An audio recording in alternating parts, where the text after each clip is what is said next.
TVP presenta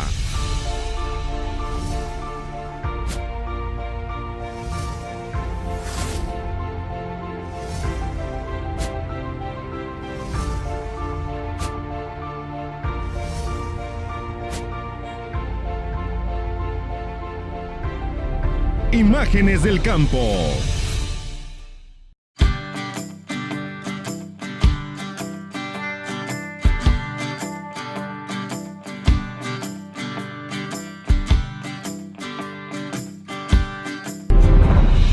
Amigos, en esta primera parte del programa nos encontramos con el ingeniero Eliseo Ortiz Enríquez. Él es especialista de riegos, como está sabido por ustedes. En este caso, pues vamos a platicar sobre lo que estamos viendo a nuestras espaldas, que es el primer riego de auxilio en trigo. Se está generalizando en todo el valle y de ahí la importancia, pues, de platicar con un especialista para que nos platique de este riego, la lámina y todos los detalles, pero también los subsecuentes. Eliseo, como siempre, muchas gracias. Y en este caso, pues, preguntarte lo primordial, la presa. La presa del Oviachi, pues es la que nos surte al Valle del Yaqui, sin embargo tenemos la del Novillo más arriba y más arriba está la Langostura. ¿Cómo andamos con la cuestión de los almacenamientos? Sí, el almacenamiento yo considero que se anda más o menos, no está muy abajo, ahorita anda alrededor del 58%. Muy parecido al año pasado, ¿no? Entonces considero que el programa de riego se cumple muy bien. Ya los pronósticos que vayan a ser en verano, pues las captaciones de verano, pues esa es la parte de la incógnita, ¿no? Pero como programa ahorita creo que va bien. Bien, Eliseo, y ahorita pues estamos viendo, decíamos, el primer riego de auxilio en trigo. Los agricultores antes de sembrar, pues obviamente dan el riego de presiembra para eliminar la primera tanda o generación de malezas y dejar el trigo en condiciones de recibir la semilla. ¿A los cuántos días están dando este riego entonces? Sí, miren, ese comentario, pregunta que haces es muy importante, porque el riego que se está dando ahorita es el primer riego de auxilio. Y el agricultor aquí, en coordinación con los módulos, con su técnico, tiene que planear bien este primer riego. Es decir, si él va a dar, el agricultor va a dar en su trigo 3 riegos de auxilio en planta o si va a dar 4. Entonces, la forma de planear este primer riego le va a dar chance de meter 2 más o 3 más. O sea, ¿cómo lo explico esto? El primer riego de auxilio, si él lo da muy temprano, entre 35 y 40 días después de la siembra, entonces forzosamente va a tener que meter 4 en planta. Exacto, porque ¿cuántos millares se programan para trigo normalmente? Sí, fíjate que anteriormente al productor le estaban vendiendo 7.5 millares de metros cúbicos por hectárea y ahorita he sabido que hay productores que les están vendiendo los 8 millares. Entonces, pero eso es a nivel de módulo. Entonces, por las pérdidas que hay, eso pues ya al cultivo de trigo obviamente le toca menos. El promedio de varios años, como un volumen promedio de todo el Valle del Yaqui, anda más o menos a nivel parcela en 6.7, 6.8 millares de metros cúbicos por hectárea. Bien, Eliseo, pues estamos viendo el primer riego, como antes dijimos. El segundo, ¿para cuándo lo tiene que programar? ¿Cuántos días tienen que pasar para que el productor aviente el segundo riego de auxilio? Sí, voy a comentar otro poquito, disculpa Sergio, del primer riego. Acuérdense que en este primer riego hubo unas lluvias que a algunos trigos les tocaron ya emergidos, otros poquito más grandes, estaban naciendo. A los que les tocaron más o menos emergidos, pues esa lluvia, porque hubo unas partes donde llovió bien, esos trigos se pueden ir muy bien a los 45, 50 días sin problema, ¿no? Y eso me va a dar chance para los otros 2 riegos. Entonces el siguiente riego yo lo programaría más o menos, si voy a manejar 3 riegos de auxilio, alrededor de unos 27, 28 días, el segundo. Pero si yo programo 4 riegos, el primero lo daría a los 40 días y el otro más o menos a los 22 días. O sea, yo siempre he dicho que programar 3 riegos de auxilio es un poquito forzadón, pero salen los trigos bien en los suelos buenos y nos ha hecho buen clima. Y programar 4 riegos de auxilio, yo digo que es mucho más fácil, las probabilidades de equivocarse son casi 0. El asunto está en que pues el cuarto riego tendrían que analizar bien los técnicos y los productores el momento y la cantidad de agua por aquel riesgo de la came, porque para entonces el grano, digo, la espiga ya tiene grano macizo, se puede decir el lechozón así, que en un momento puede provocar una came. Claro, el último riego más o menos en días anda entre 95 a 102, 105 días. O sea, en una forma general, alrededor de los 100 días ya podemos dar el último riego. Y la etapa en que nosotros podemos dar ese último riego para bajar la bronca de la came es darlo cuando le llamamos, abre uno la espiga y está el grano formado, le llamamos cuarto de grano porque no está el grano formado al 100. Y eso más o menos es a los 97 días. Y ahí las probabilidades de acame son muy bajas, pues, porque acuérdense que ya en febrero, ya a finales, mediados, ya empiezan los vientos. Entonces, con esa recomendación que les doy de meter el riego un poquito antes, los rendimientos bajan muy poco. Pueden bajar 100 kilos nada más, pero la cuestión de la came, el problema de la came se baja tremendamente. En cambio, si yo ando dando el riego alrededor de los 110 días, porque hay gente que lo ha dado, cuando el grano casi está masoso y el color del trigo está medio zarazo, medio amarillo, ahí ese riego es muy peligroso, porque ahí se me puede acamar el trigo y muchas veces el trigo ahí madura muy rápido, porque la raíz ahí se enferma y no madura lento como debía de ser, y el trigo se viene rápido, madura muy rápido, y eso no es bueno en trigo. Y eso va asociado pues con la cuestión de que a veces se vienen las temperaturas altas, luego, inclusive cuando se acerca Semana Santa se vienen los vientos que son los más peligrosos para los acames. Eliseo, pues yo creo que con estas recomendaciones les queda claro a nuestros amigos técnicos, a los productores, para que manejen bien el agua de riego, puesto que es uno de los factores importantísimos para que tengan un momento dado pues éxito o también el fracaso si se les acama cuando dan el riego fuera de tiempo o muy tarde. Eliseo, pues muchas gracias. No, a la orden, como siempre, Sergio, a la orden. Gracias. Bueno, antes de agradecerte, Eliseo, otra vez, decirte que sería bueno platicarles, aunque hay poquito garbanzo, a nuestros amigos técnicos y productores, decirles también las recomendaciones para que manejen adecuadamente el agua en garbanzo. De eso vamos a platicar en el siguiente blog. Ya volvemos. Regresamos con Imágenes del Campo. Continuamos con Imágenes del Campo.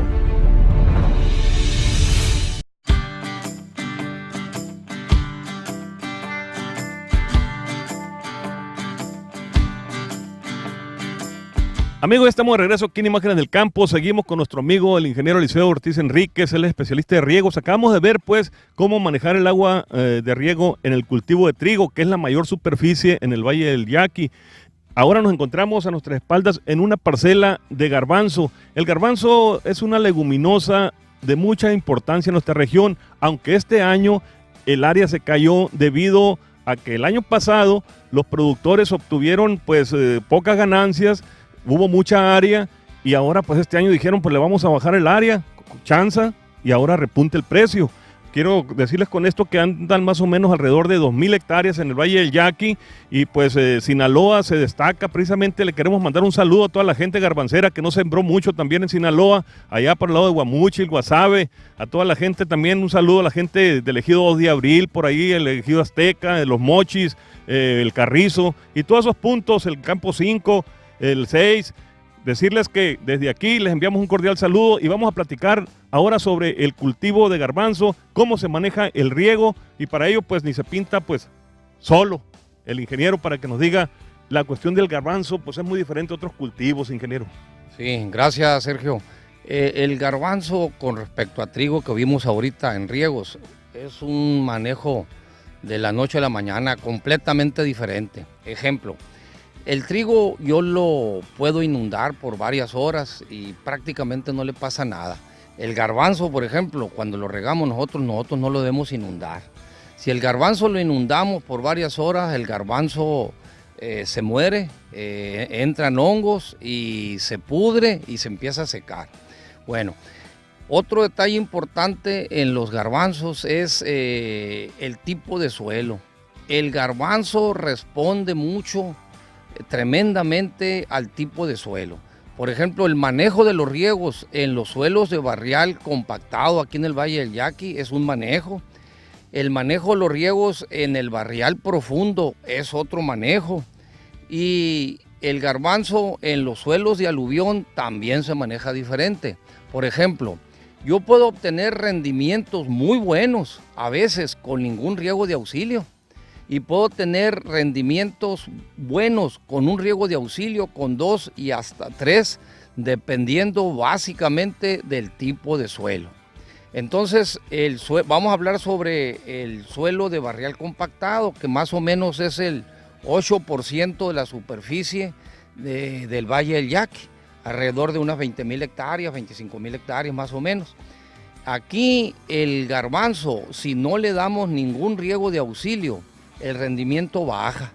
Bien, pero por otra parte, ingeniero, bien decías, los mejores garbanzos son en los suelos de aluvión. Aquí en el Valle del Yaqui estamos hablando de toda el área de San José de Bacum, el rumbo a San Ignacio, el campo de Senta al poniente, toda esa parte de ahí, son unos garbanzales pues que siempre los productores eligen esos terrenos porque son garbanceros, son garbanzos de a libre los que salen ahí. De hecho, es muy correcto lo que dices. De hecho, el poco garbanzo que hay ahorita, una de las áreas que hay es rumbo a San José de Bacum de garbanzo. Entonces, en esos suelos, antiguamente, pues por la recarga de los ríos, los canales, etcétera, son suelos que han tenido influencia de manto freático. Pero también a través del tiempo, Sergio, el manto freático ha ido bajando. Entonces ya en algunos lugares el garbanzo, el cártamo, las sandías ya se riegan y responden hasta un riego de auxilio. Hay lugares donde ya se tiene detectado bien que hay manto freático y el garbanzo puede salir muy bien sin riego de auxilio. Inge, eso que nos platica pues es muy interesante, puesto que a veces que no todos los terrenos son iguales. Sin embargo, pues los productores y los técnicos le han buscado a ustedes como investigadores cómo manejar. He visto que manejan el agua con surquería a corta distancia para evitar precisamente esas enfermedades, esos excesos de humedad que provocan pues, la generación de hongos y por lo tanto la muerte de la planta. Esto es importantísimo, las distancias. Sí, porque nosotros nos llamamos en riego pues lo que es la longitud del riego o lo largo de los surcos. Exactamente, por ejemplo, yo he trabajado unos experimentos, unos trabajos comerciales con productores de aquí del Valle del Yaqui, con cártamo y con garbanzo, y donde él ha sembrado a los 500, 600 metros. Y lo que hemos hecho y lo hemos convencido de que corte a la mitad, a 250 o 300 según la longitud, y le hemos dado en los suelos de barrial profundo, le hemos dado hasta 3 riegos en planta con rendimientos alrededor de las 2,800, 3 toneladas. Pero lo que hacemos, Sergio, son riegos muy ligeros, y antes de que llegue el agua al final se corta el agua. Entonces ese agricultor ha metido hasta 3 regadores y está un regador solamente al final haciendo señas cuando hay que cortar el riego. Inge, usted seguramente ha hecho estudios a manera pues, de investigación con la cuestión de riego por goteo. El garbanzo prácticamente pues, es un cultivo caro y sobre todo pues, se puede considerar como una hortaliza pequeña, como tú bien dices, y en este caso pues el riego por goteo pues han tenido algunos resultados positivos ustedes. Sí, fíjense, qué buen detalle, Sergio, y buena pregunta. Hay mucha gente que sabe que el garbanzo en la costa de Hermosillo tiene ya algunos años sembrándose con riego por goteo y con buenos resultados. Y ahí va el detalle interesante, ¿no? A mí me hablaron 2 o 3 veces de allá, pero los primeros trabajos en el estado de Sonora de riego por goteo en garbanzo lo hicimos nosotros aquí en el campo experimental, Valle del Yaqui antes, ahora CENEB, y después empezaron en Hermosillo. O sea, nosotros los empezamos a hacer ya hace rato. Pues muy bien, ingeniero, con estas recomendaciones queda muy claro cómo manejar el agua de riego en el cultivo de garbanzo. Nos queda claro que es delicado y que hay que hacer las cosas bien para que los resultados también pues, sean excelentes por allá en el momento que meten la trilladora, los resultados sean buenos y sobre todo que sean calibres de exportación, porque los españoles, los italianos, que son los que consumen más el garbanzo, pues no pongan ningún pero. Ingeniero, pues muchas gracias. Ya sabes, Sergio, y nuevamente le digo a los productores, los agricultores, que aquí estamos todavía, no nos hemos jubilado, pero aquí seguimos a la orden. Hay Eliseo para rato, dice. Así que continuamos nosotros aquí en Imágenes del Campo. Vamos a platicar sobre la cuestión de la problemática de tantos envases vacíos que están contaminando el Valle del Yaqui, canales, drenes, caminos, esos envases de agroquímicos que se nos olvidan. Platicaremos de eso enseguida. Regresamos con Imágenes del Campo. Continuamos con Imágenes del Campo.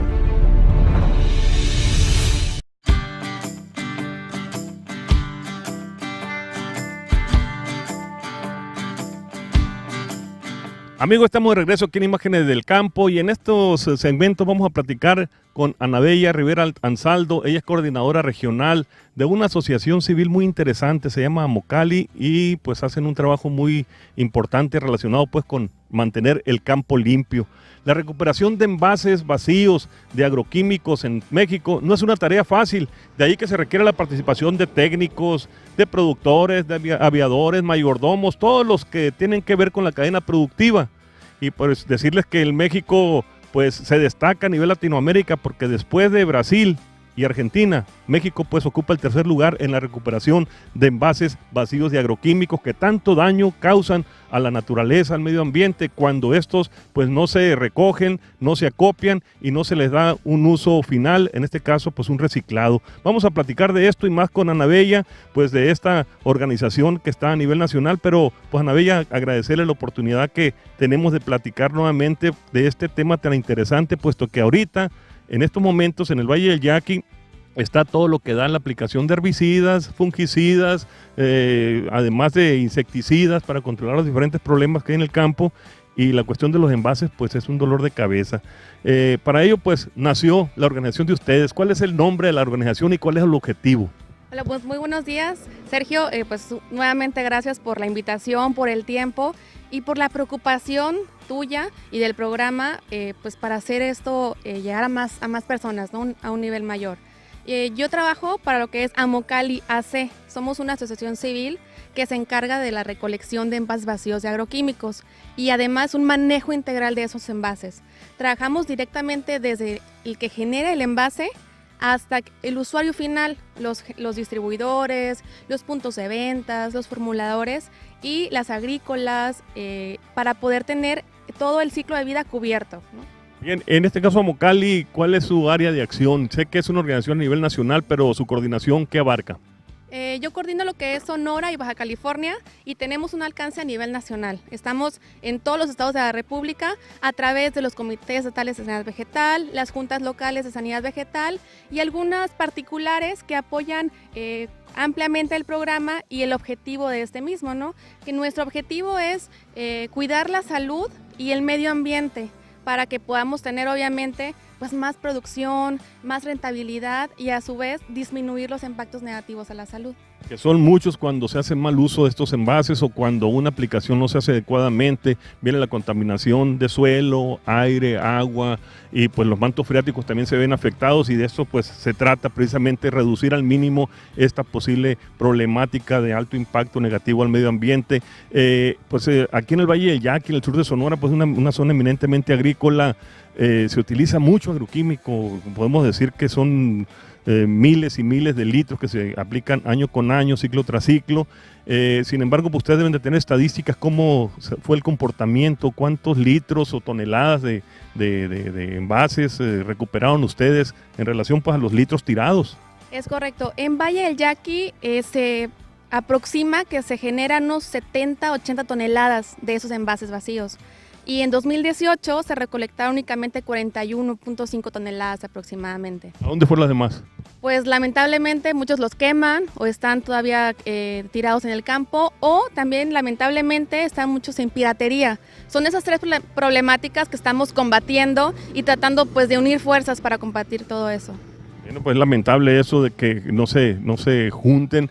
Una vez que el producto ha sido utilizado, pues debe tener un tratamiento muy concreto. Quisiera que nos platicara de él, en qué consiste en un momento dado el agricultor o el aviador, en este caso el piloto, el ayudante, desocupan el envase. ¿Qué hacer con él?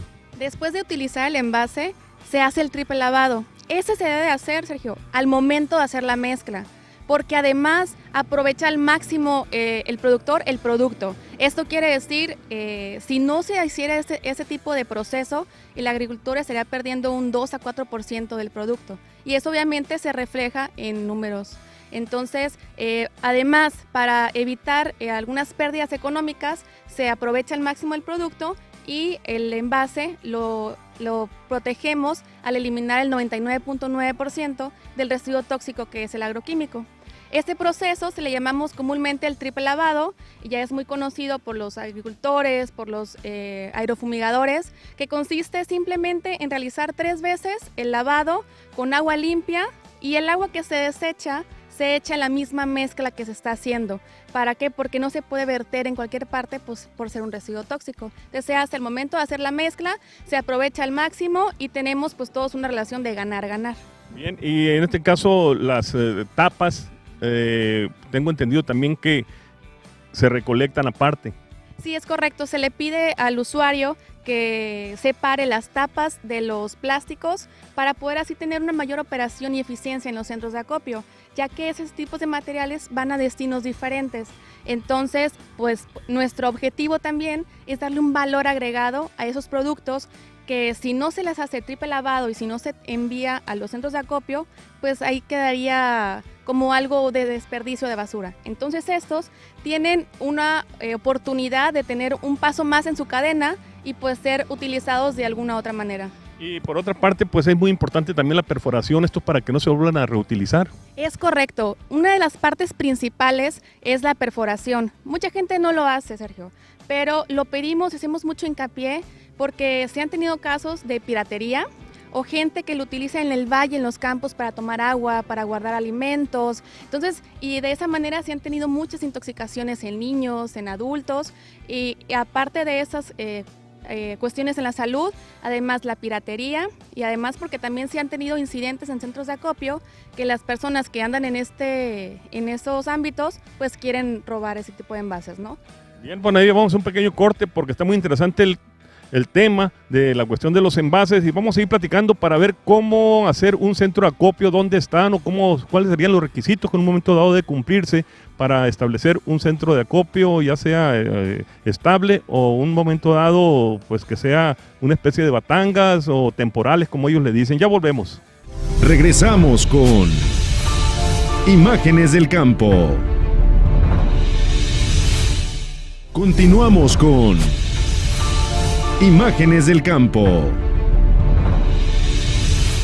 Amigos, continuamos platicando con Ana Bella Rivera Ansaldo. Ella es coordinadora de Amocali, una asociación civil que se dedica, entre otras cosas, a la recolección de envases vacíos de agroquímicos para evitar la contaminación pues, del medio ambiente. Aquí pues nos encontramos en un centro de acopio, aquí en el Valle del Yaqui. Quisiera preguntarle qué tipos de acopio existen o manejan ustedes y que deben de saber que por parte de nuestros amigos técnicos y productores, para que en un momento dado puedan darle salida a sus envases correctamente. Mira, de acuerdo a nuestro plan de manejo, tenemos 2 opciones de centros de acopio. Unos son primarios, como lo comentaste hace un momento, que pueden ser jaulas, pueden ser algunos lugares ya específicos en las agrícolas o con los puntos de ventas distribuidores para que ellos puedan acopiar de manera de corto tiempo esos envases y posteriormente traerlos a un centro de acopio temporal como en el que estamos en este momento.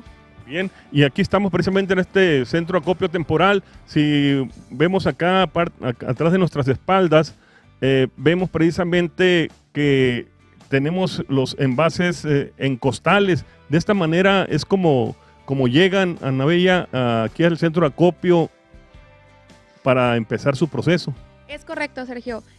Lo ideal o el reglamento nos dice que deben llegar en bolsas de plástico transparentes. ¿Esto con qué finalidad? Para que los operadores de los centros de acopio puedan identificar si tienen el triple lavado o no. Eso es por cuestiones de operatividad y de seguridad de ellos. Es por eso que les damos mucho hincapié en el triple lavado para que puedan llegar de manera adecuada a los centros de acopio. Se reciben material revuelto, esto quiere decir de los envases de PET y de alta densidad, y vienen tapas y vienen demás tipos de materiales, donde aquí se reciben de esa manera, para posteriormente pasar a un área de clasificación. ¿Esa clasificación en qué consiste? Consiste en separar los diferentes tipos de materiales, como el PET, el material de polietileno de alta densidad, el cartón, el flexible, que son las bolsas aluminizadas, y las tapas. porque de esta manera, Sergio, podemos ser más eficiente aún nuestra separación y el destino final, porque cada uno de estos materiales tiene un destino final diferente. Es lo que trabaja ampliamente Amocali en reforzar los diferentes destinos finales y poderles dar un valor agregado más fuerte a cada tipo de residuo. Bien, vamos a pasar a las pacas y a los equipos que hacen las pacas precisamente de los envases vacíos para que ustedes se den una idea de qué tan interesante y qué tan arduo es el trabajo que realizan aquí en este centro de acopio, pues para evitar ese problema tan grande que es la contaminación del ambiente, producto pues de tantos envases vacíos que a veces no se les da el lugar adecuado o el destino final adecuado. Ahí estábamos viendo en este momento que pues una vez que son recibidos los envases pasan a unas prensas donde se elaboran precisamente estas pacas. Platíquenos, Ana Bella. Es correcto, Sergio. Esas pacas se realizan dependiendo del tipo de material y posteriormente, cuando ya se tiene una cantidad considerable de ese tipo de pacas que pesan alrededor de unos 45-50 kilos, se hace un embarque o se manda un tráiler, un camión, para poderlos llevar al destino final que le corresponde a cada material. En ese destino final, ¿qué se hace con ellos? ¿Se recicla, se incineran o qué se hace? Mira, hay diferentes tipos de destinos por tipo de material, como le hemos comentado.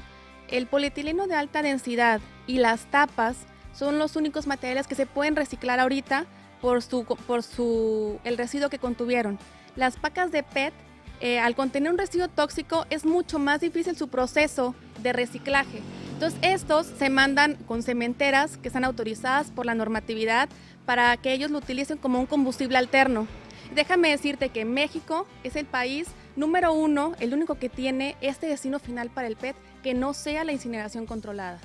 Perfecto, yo creo que está muy interesante esto. ¿Qué envases en un momento dado no son susceptibles de acopiarse para el manejo que ustedes les dan? De algún producto que venga pues envasado y que ese envase, valga la redundancia, no sea acopiado por ustedes. ¿Por qué? Aquí se reciben todos los productos, los envases contuvieron productos de agroquímicos, ya sea de plástico, de metal, de cartón, de aluminio, de cualquier producto que se realice. Lo que no se recibe es equipo de protección personal, cintilla de riego, agroplásticos y todo lo demás que se utiliza, ¿no?, en la agricultura.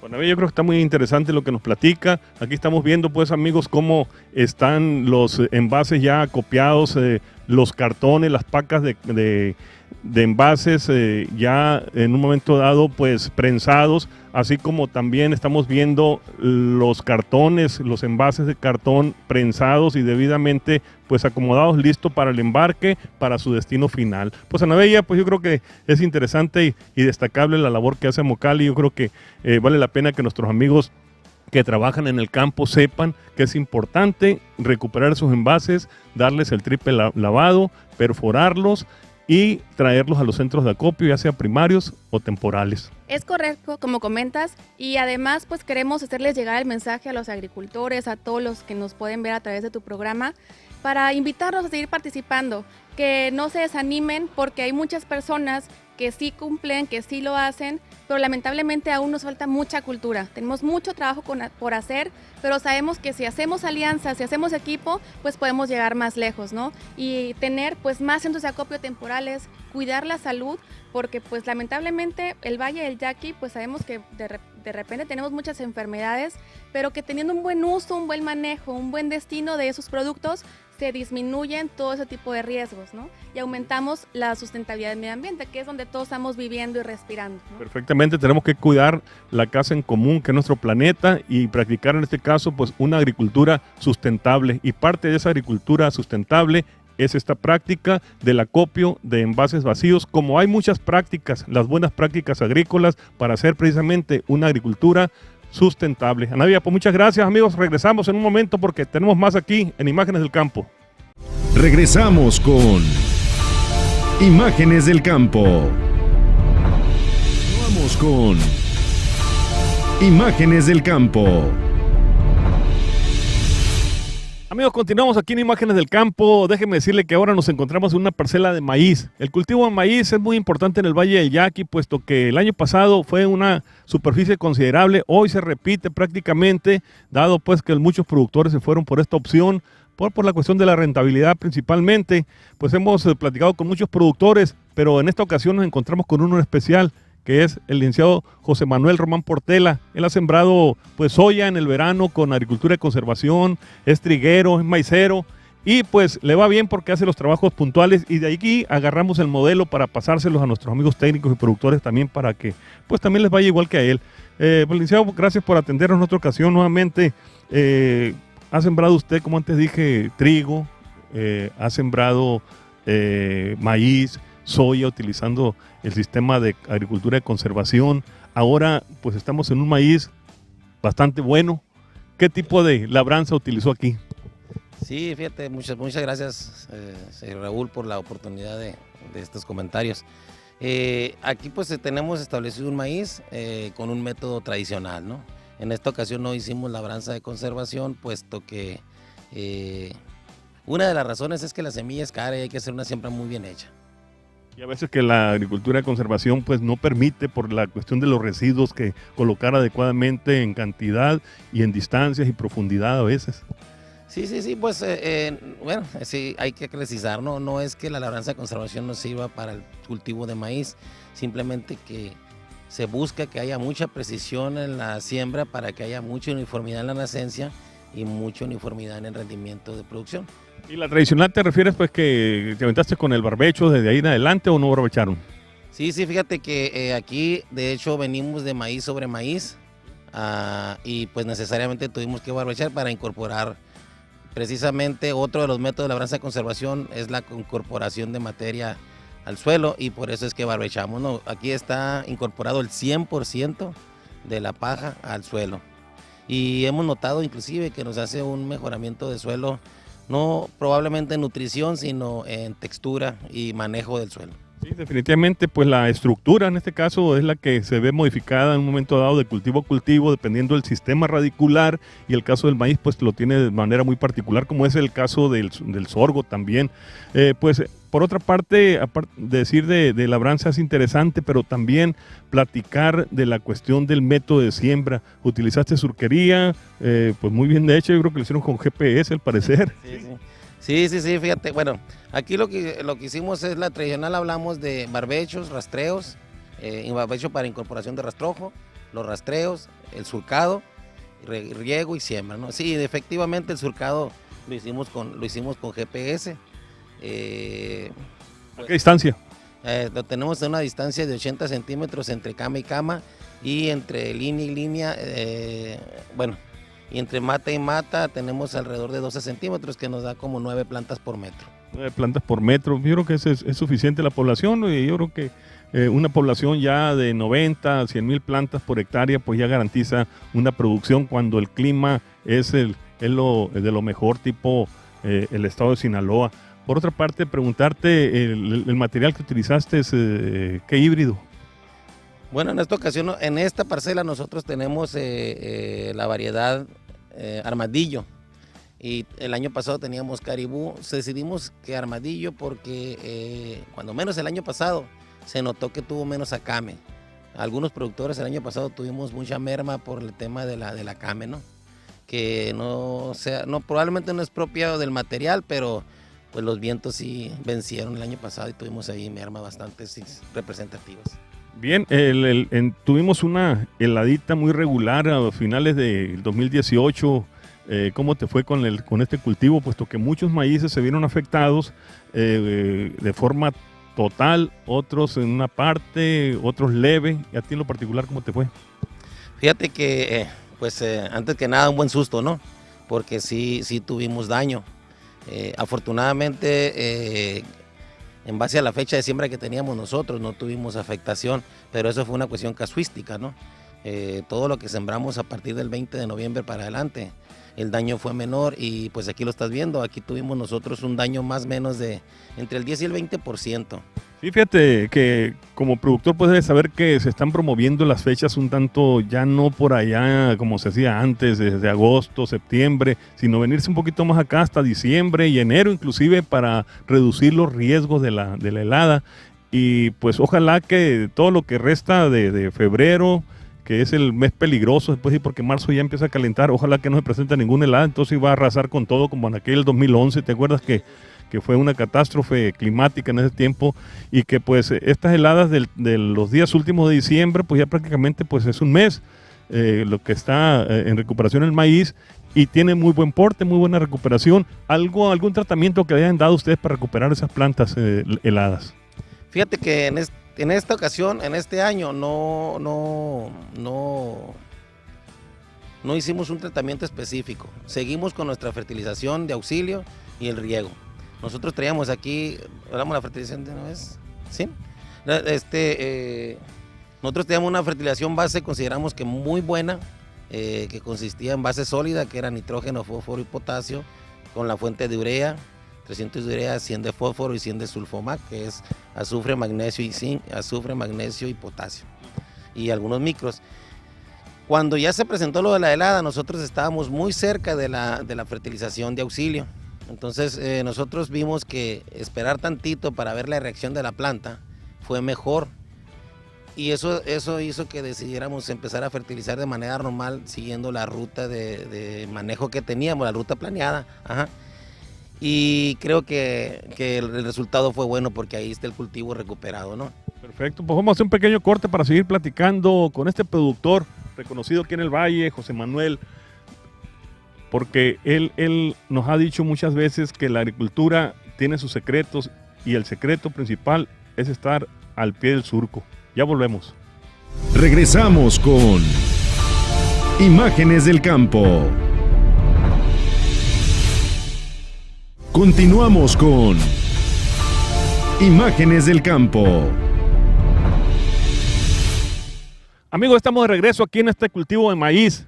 Este cultivo de maíz, como antes se dijo, pues es por allá del 25 de noviembre, cuando fue sembrado, y pues ahorita se le acaba de dar el riego, un riego de auxilio, pero qué mejor que sea el productor el que nos platique el tratamiento que le ha dado para que tenga esta buena planta. Me refiero pues a José Manuel Román Portela, él como productor de aquí en nuestra región, y que pues es maicero ahora, soyero también en el verano, y que pues yo creo que le va a ir bien, pues estamos viendo muy buen porte de la planta, y para eso pues hay que estar pendiente, como antes dije, al pie de la cureña, al pie del surco, para estar revisando en un momento dado la cuestión de plagas, malezas y todo lo que se refiere a la cuestión del uso y manejo del agua de riego, y platicaremos de eso, si le parece bien. Por el lado de las malezas, el Valle del Yaqui tiene un problema y es conocido por todos. La infestación de malezas es grande, de diferentes tipos, hoja ancha, hoja angosta, pero sobre todo, como lo decíamos la semana pasada, la cuestión de la correhuela, que está infestando drásticamente todos los terrenos del Valle del Yaqui, y es alarmante el problema este. Aquí usted pues tiene el maíz limpio, parece que pues ha estado dando los cultivos, las escardas, pero qué mejor que nos platique el tratamiento que ha dado para evitar la población de malezas. Sí, muchas gracias. Pues mira, aquí una de las técnicas que hemos utilizado para controlar la maleza, pues obviamente es sembrar a tierra venida, que es cuando matas la primer tanda de malezas, y ya una vez establecido el cultivo nos hemos ido a los cultivos para descardar y así echarle tierra a la matita para cubrir la planta chica de hierbas voluntarias. Aquí hemos tenido problemas de hoja ancha, bien lo dices, hay un problema de correhuela bastante regular.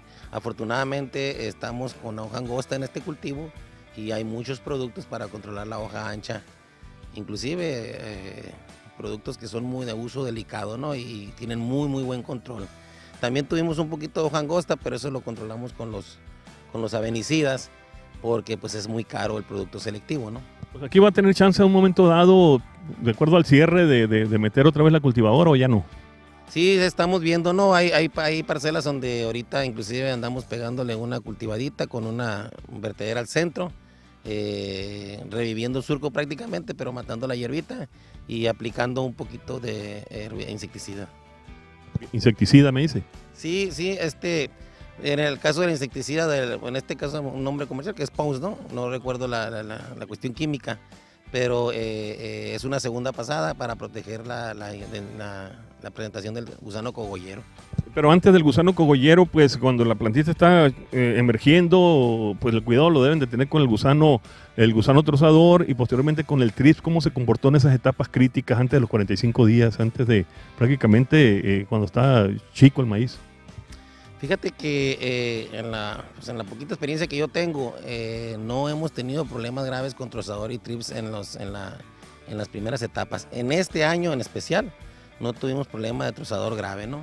Entonces, de aquí en adelante, por la cuestión del cogollero, el cogollero pues también es una de las plagas principales del cultivo de maíz, es el tratamiento que ustedes han estado haciendo de manera preventiva y correctiva. Sí, en el caso del cogollero, como te decía, antes de la siembra, antes del riego, hicimos una aplicación de insecticida granulado Directo al cogollo. al cogollo. Y una vez que ya regamos, en cuanto nos está dando puntos, estamos tratando de dar otro. Pero te hago la aclaración que el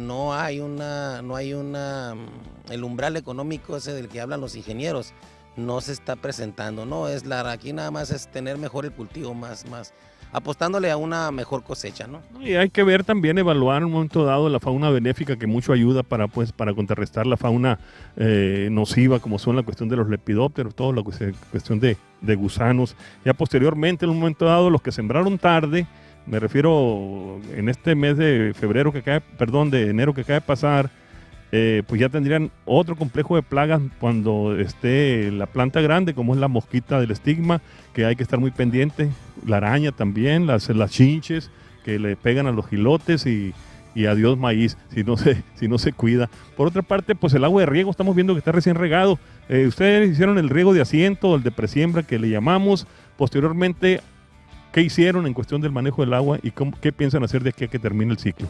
Ajá, muy interesante la pregunta. Lo que pasa es que este año, de alguna forma, muchas cosas han tenido que ser anormales porque lo de la helada nos hizo variar muchas cosas, ¿no? Tal vez lo que yo te estoy platicando ahorita es distinto a lo que se hace normalmente y eso tenemos que tomarlo en cuenta, ¿no? Entonces aquí nosotros lo que hicimos, sí, como siempre, es el riego de asiento.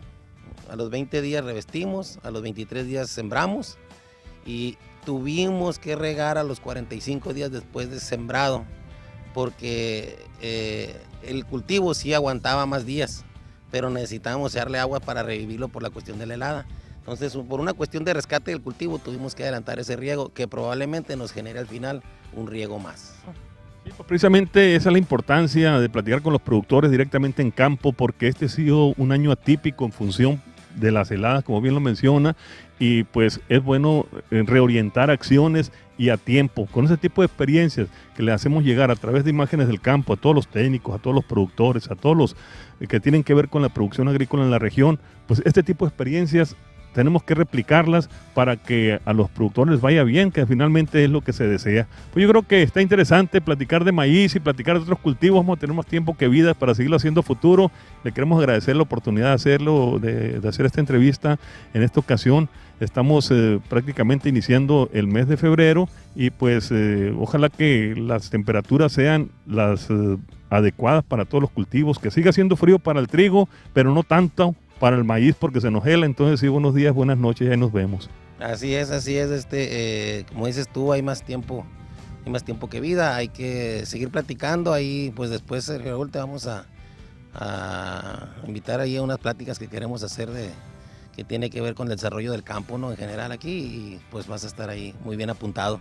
Pues muchas gracias, claro que sí, pues que todos saludamos a nuestros amigos a través de imágenes del campo. Amigos, de esta manera hemos llegado al final de nuestro programa. Espero pues que hayamos cumplido las expectativas de el haber platicado sobre el uso y manejo de riego en el trigo, pero también la importancia de acopiar, de juntar, de no dejar tirados los envases de agroquímicos en los canales, en los caminos, en las siembras. Hay que buscar la forma de destinarlos a los centros de acopio para evitar la contaminación del ambiente. Y en este caso, pues cerrando con el licenciado, pues platicando del cultivo de maíz, que pues muchos productores lo tienen establecido, y con este tipo de plática y de tips que nos da el productor, pues se los hacemos llegar a ustedes. De esta manera pues hemos llegado al final de nuestro programa y los invito para que nos acompañe el próximo lunes aquí mismo. Recuerde que ahora tenemos una hora en TVP, Imágenes del Campo. TVP presentó